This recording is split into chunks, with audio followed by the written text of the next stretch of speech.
దశలవారీగా 12,000 మందికి ఉద్యోగ అవకాశాలు. ప్రభుత్వ సంస్థ మధ్య కొనసాగుతున్న చర్చలు. విశాఖలో క్యాంపస్ ఏర్పాటు చేస్తుంది మరో దిగ్గజ సాఫ్ట్వేర్ సంస్థ యాక్సెంచర్ ముందుకు వచ్చింది. ఈ ప్రాజెక్ట్ ద్వారా దశలవారీగా సుమారు 12,000 ఉద్యోగాలు కల్పిస్తాను, 10 ఎకరాల స్థలం కేటాయించాలని రాష్ట్ర ప్రభుత్వాన్ని కోరింది.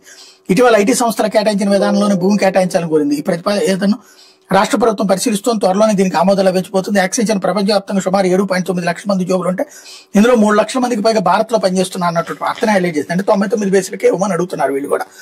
అయితే ప్రాథమిక ఆధారాలు లేనప్పుడు హైకోర్టులో ముందస్తు బెయిల్ తీసుకోవచ్చు, పిటిషన్ దాఖలు చేసుకోవచ్చు. ఎస్సీ ఎస్టీ కేసులో స్పష్టతనిచ్చిన హైకోర్టు విడుదల రజనీ కాకాని తదితరుల పిటిషన్లపై తీర్పు. ఎస్సీ ఎస్టీ కేసులో ప్రాథమిక ఆధారాలు లేనప్పుడు నిందులు హైకోర్టులో ముందస్తు బెయిల్ పిటిషన్ దాఖలు చేసుకోవచ్చని, అలాంటి పిటిషన్లకు విచారణార్హత ఉంటుందని హైకోర్టు స్పష్టం చేసింది. ఈ కేసులో ప్రాథమిక ఆధారాలు లేనప్పుడు ఎస్సీ ఎస్టీ ప్రత్యేక కోర్టులో ముందస్తు బెయిల్ పిటిషన్ దాఖలు చేసుకోవాల్సిన అవసరం లేదని తేల్చి చెప్పింది.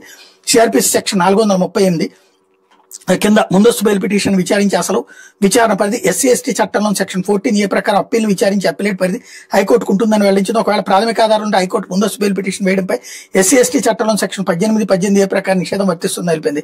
హైకోర్టు న్యాయమూర్తి justice K Suresh Reddy, justice V సుజాతలతో కూడిన ధర్మాసనం ఇటీవల ఈ మేరకు తీర్పు ఇచ్చింది.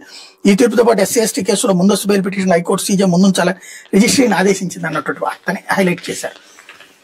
ఇకపోతే